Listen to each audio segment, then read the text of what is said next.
Hi, welcome back to Adventures of Japan. In this video, I'm going to talk about how to pass your one-on-one interview successfully with Borderlink. So stick around, follow me, and I will tell you all that you need to pass your one-on-one interview with Borderlink. Let's go. Trust me, if you follow these tips, you're going to pass this second interview with ease, and that means you're going to be in Japan very soon. Passing this interview means you are fully coming to Japan, because this is the last interview before you are getting employed. And once you pass this interview, it is automatic that you are employed, unless you have changed your mind that you are no longer coming to Japan. And so it is very important that you listen to these tips.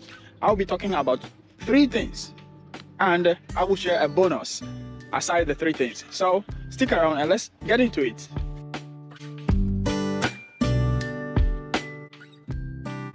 If you are new here, this is Adventures of Japan. What we do here is give tips about how to enter Japan successfully, especially as an ALT. If you haven't subscribed yet, kindly click the button, subscribe, and ring the bell so that you'll be informed anytime we come up with new video about ways to enter Japan legally. Okay, let's go back to the information I want to share. Passing the Borderlink interview, especially the second one, in my view, is the easiest. And I'm going to explain why I'm saying it is the easiest in my view. Probably you might agree with me. And of course, you can disagree with me though, because we are all sharing our opinions. And I am sharing mine based on my experience and experiences of other people that have spoken to me privately and friends that have told me about their experiences. And so, getting to this stage, the second interview, which is one-on-one, you and the interviewer. At this point, you're going to realize that they are going to base everything on the form you have submitted. You know, if you are invited to the preliminary interview, you're going to fill a form. During my time, it was a PDF or a Word document. But now, it is Google Documents. So you're going to fill that form and submit before you have your preliminary interview. Even this time, submitting that form is not an automatic invitation to the preliminary interview. During my time, once you fill and submit your form, automatically you would be qualified to attend the interview. But this time, from what I have heard from people, sometimes you submit your form and even attach the introductory video or introduction video, and you get an email that, sorry, we cannot proceed with you. And so things are changing, but I'll keep changing things. But if you manage to pass that interview, I think you have passed the most difficult interview, because at that interview, it's not actually an interview. They are going to tell you more about Borderlink and ask maybe one question. I have made a video extensively about this, so I won't go much into it. And so when you get to the one-on-one interview, it is where they are going to be looking on the form you have submitted and be asking you questions, direct questions relating to the form you have submitted. And basically, once you fill a form, if they are asking you something based on the form, you already know. So it's not much of a problem or an issue. That is one aspect of it. Be informed that, 1, you are going to be asked questions based on the form you fill. Number 2, they would be asking you to make a demo lesson. Yeah, they will probably ask you to make a demo lesson. 1, to take the interviewer as an elementary school student, where you are going to be asked to teach either a song or something else. Or 2, you take the same interviewer as a junior high school student, and where you'll be made to teach sports or anything that the interviewer deemed fit for you to teach. And so if you watch this video, you know that you are already having something you can hold on to, because you can prepare for this in advance. Unlike somebody who might not even know about this, getting there and you are asked to do this, even though they will ask you to decide when you are ready. They will give you time to prepare, but not watching this video before getting there, even though that time they will give you, everything is going to be within 1 hour. So even if you want to take 30 minutes to prepare, I don't think it will be possible. So this video is very helpful to you for passing your one-on-one interview with Borderlink. And that's it about point 2. And the last point I want to talk about is the fact that you would be asked about your Japanese language ability. There was a time someone told me, another person told her that there is no need to learn Japanese. Hey, and I said to the person, they are advising you to fail. Because definitely your Japanese language is going to be tested. You know, filling the form and submitting before the preliminary, there's a portion that asks you about your Japanese language ability.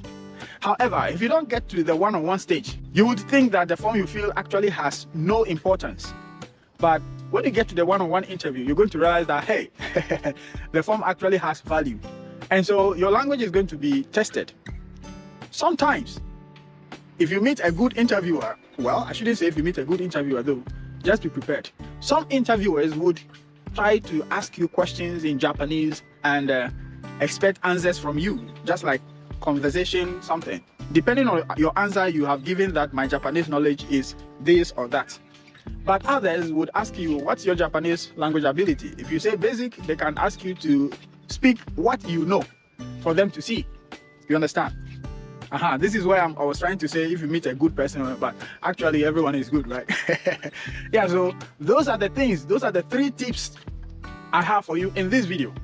Because I've been asked to make this video quite some time now. I have been relaxing. I don't know why I was relaxing, but now I've decided to bring it up to you. And so please watch this video, and you can pause it and get back to it later, share it with others, subscribe, and keep helping me to also help you, you know. Yeah, so this is it about the one-on-one interview, and these are the reasons I think passing this one-on-one interview is rather easier than the preliminary interview.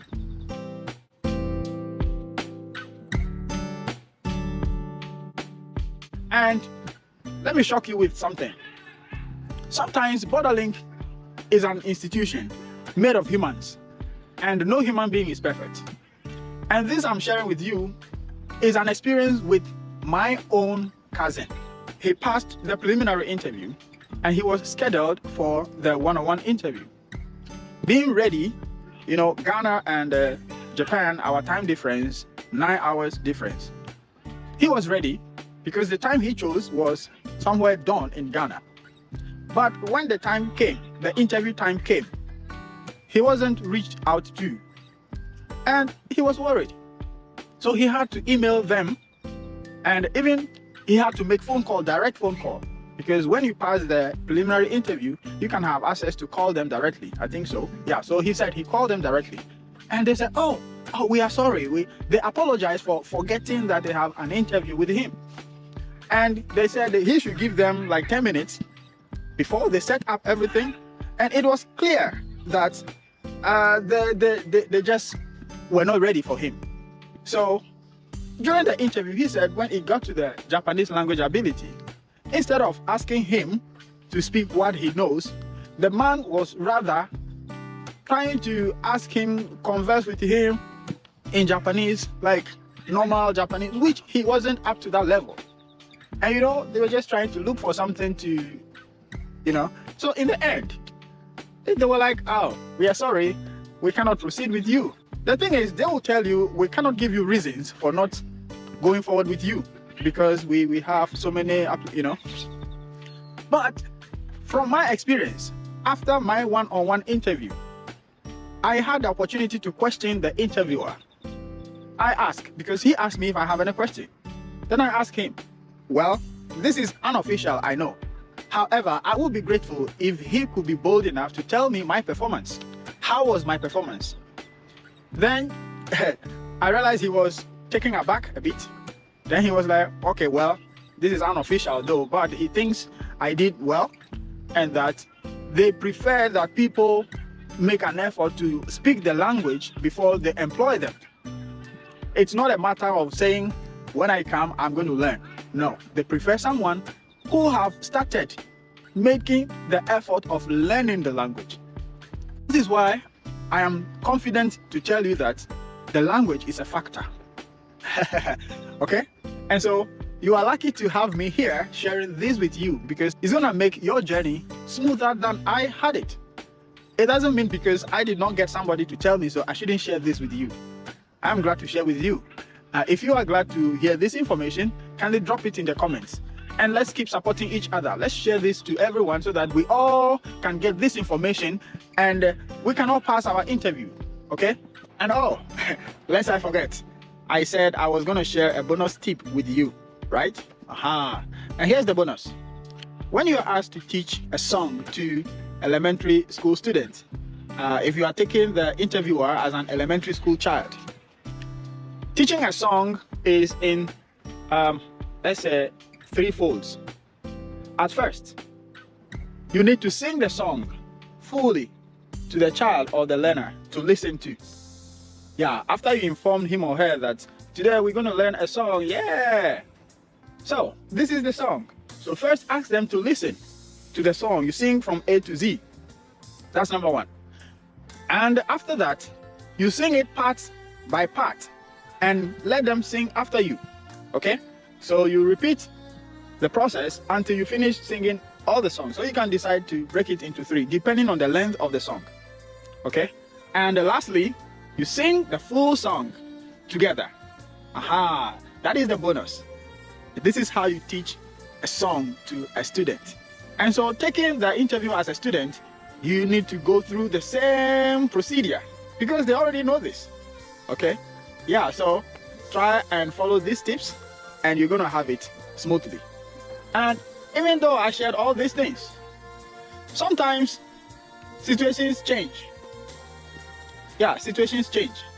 Someone just informed me that she had a one-on-one interview, fully prepared to teach all these things, but she wasn't asked to teach.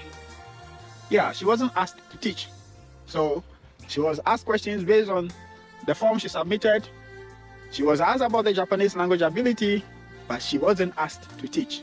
And so it depends. It's better to be ready than sorry. Okay? So basically, you need these 3 things. You need to be prepared for these 3 things. But if you are prepared and they don't ask you, that is a bingo, I think. And so that's all I have for you in this video. And kindly subscribe if you haven't subscribed yet, and share this video with your friends. And also share your thoughts about this video in the comment section. And in case you want to contact me, you already know what to do. Just check the about in the description of this video and bingo! Okay, I will see you in the next video. And until then, I am always Mr. Don't Give Up.